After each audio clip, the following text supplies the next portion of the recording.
Hey everyone, welcome back to my channel. Today in this video, I will discuss with you what are the different Porter's 5 forces model of competitive analysis कि जो porter ने competitive analysis के लिए models दिए हैं तो 5 forces model क्या है। जो पोर्टर है उसने जो मॉडल दिया था ये जो है ऑर्गेनाइजेशंस के लिए क्या है, बेनिफिशियल है। इससे ऑर्गेनाइजेशंस क्या कर सकते हैं, अपने आप को कंपेयर कर सकती हैं दूसरी ऑर्गेनाइजेशन से या अपने आप को कैसे बेटर प्रूव कर सकती हैं। तो जो पोर्टर्स का 5 फोर्सेस मॉडल है, अगर हमें इसे रिमेंबर रखना है तो हम इसे रिमेंबर रख सकते हैं बाबा की रेस से। यहाँ पे ये फनी लग रहा होगा पर ये इसका इजी वे है इसको रिमेंबर रखने का। जो यहाँ पे बाबा की रेस है उससे हम पोर्टर का 5 मॉडल एक्सप्लेन करते हैं कि ये है क्या। तो बाबा की रेस में बी जो है उसका मतलब क्या है, बायर्स बार्गेनिंग पावर की। जो हमारा बायर है जो सामान को खरीदता है उसकी पावर क्या है। रेस में जो सबसे पहले आर है उसका मतलब क्या है, राइवल जो है हमारा सेलर है, राइवलरी है वो क्या है। ई से मतलब है न्यू एंट्रेंट जो है जो हमारा बिजनेस में आता है उसका मतलब है E. Next is S. S का मतलब है यहाँ पे 2 एस हैं, RESS रेस। रेस का पहले वाले एस का मतलब या तो आप सब्स्टिट्यूट प्रोडक्ट्स सपोज कर सकते हैं या फिर सप्लायर की बार्गेनिंग पावर।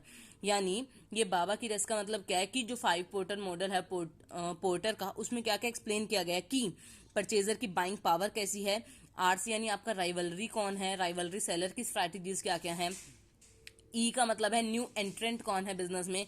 एस का मतलब है आपका सब्स्टिट्यूट प्रोडक्ट क्या अवेलेबल है उस प्रोडक्ट के बदले में जो आप सेल कर रहे हैं। एंड नेक्स्ट अनदर एस का मतलब है सप्लायर जो हमें सप्लाई करता है उसकी बार्गेनिंग पावर क्या है। पोर्टर का 5 जो मॉडल है वो जर्नली क्या एसोसिएट करता है कि मार्केट में सारे प्रेशर आइडेंटिफाई करो कि राइवलरी सेलर क्या प्रेशर क्रिएट कर रहा है, न्यू एंट्रेंट क्या प्रेशर क्रिएट कर रहा है, सब्स्टिट्यूट प्रोडक्ट का क्या प्रेशर पड़ेगा या जो सप्लायर की बार्गेनिंग पावर है उसका क्या प्रेशर पड़ेगा। एंड देन बायर की जो बार्गेनिंग पावर है उसका क्या प्रेशर पड़ेगा।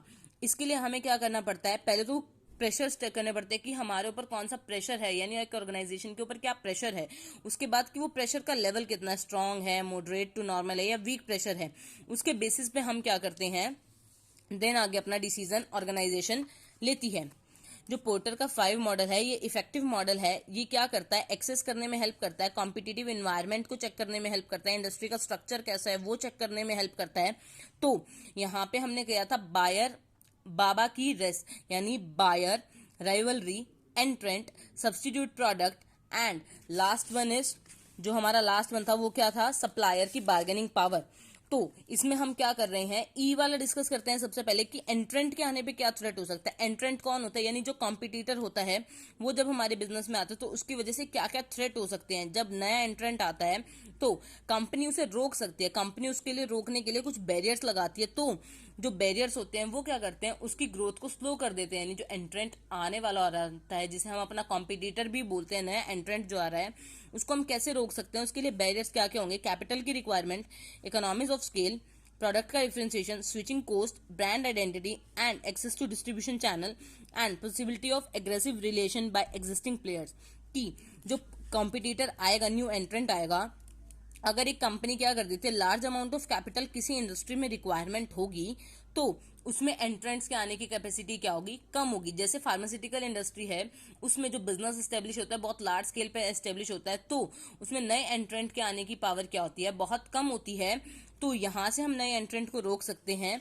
Next is economies of scale. Economies of scale क्या होता है कि पर यूनिट प्रोडक्शन कॉस्ट को हम कैसे मिनिमम कर सकते हैं। जैसे जैसे हमारी कॉस्ट इंक्रीज, जैसे जैसे हमारी जो है वो प्रोडक्शन इंक्रीज हो रही है तो हम कैसे उसको कम कर सकते हैं, उसे हम बोलते हैं इकोनॉमीज ऑफ स्केल। जैसे एग्जांपल में IBM, इंटेल और सैमसंग, ये अदर कंपनीज है, ये क्या बनाती है, माइक्रो प्रोसेसर्स बनाती हैं, कम्युनिकेशन चिप्स बनाती है, इंटीग्रेटेड सर्किट्स बनाती हैं। ये क्या करती हैं, इतनी लार्ज स्केल प्रोडक्शन करती हैं कि इनके single single per unit product की कॉस्ट क्या आती है, बहुत कम आती है। तो जिससे क्या है, न्यू एंट्रेंट क्या है इस मार्केट में आने में डरता है। इस तरीके से हम क्या कर सकते हैं, न्यू एंट्रेंट के लिए थ्रेट क्रिएट कर सकते हैं अपने प्रोडक्ट को दूसरे प्रोडक्ट से डिफ्रेंशिएशन करके। अगर सेम ही प्रोडक्ट है, जैसे सोप का प्रोडक्ट ले लीजिए, तो एंट्रेंट अपने आप को डिफरेंशिएशन कैसे करेगा, क्वालिटी के बेसिस पे या प्राइस के बेसिस पे। अगर हम प्राइस के बेसिस पे डिफरेंशिएशन कर रहे हैं तो भी हम डिफ्रेंसिएशन कर सकते हैं। जैसे कोई सोप, कोई कंपनी है वो 50 रुपीज का सेल कर रही है पर पीस, तो जो न्यू एंट्रेंट आएगा वो या तो 40 रुपीज में सेल करेगा, पर अगर वो 40 रुपीज में सेल कर रहा है तो लोग क्या देखेंगे, फिर क्वालिटी को कंपेयर करेंगे, तो उसके बेसिस पे हम प्रोडक्ट को डिफ्रेंशिएशन करके हम क्या कर सकते हैं, न्यू एंट्रेंट के एंटर करने से रोक सकते हैं। Next is switching cost. कई बार क्या होता है, जो बड़ी बड़ी इंडस्ट्रीज होती हैं, अगर वो अपने आप का प्रोडक्शन स्विच कर लेते हैं यानी चेंज कर लेते हैं, तो उनको बहुत ज्यादा महंगा पड़ जाता है। जैसे switching cost in moving from Microsoft Windows operating system in personal computers to corporate servers. की अगर क्या करती हैं कंपनीज, अपने आप को चेंज करना चाहती हैं, विंडोज को चेंज करना चाहती है कंप्यूटर्स के ऑपरेटिंग सिस्टम्स की, तो स्विचिंग कॉस्ट कई बार क्या कर देती है, इफेक्टिवली क्या कर सकते हैं हम लोग, न्यू एंट्रेंट की बैरियर को रोक सकते हैं अपने आप को चेंज करके, ब्रांड की आइडेंटिटी क्रिएट करके। जैसे एग्जांपल है कि अमेरिका में क्या होता था, पहले कंज्यूमर क्या करते थे, डोमेस्टिक कार्स प्रेफर करते थे। डोमेस्टिक कार्स का मतलब है जो उनकी खुद की ऑन कंट्री में बनी हुई है।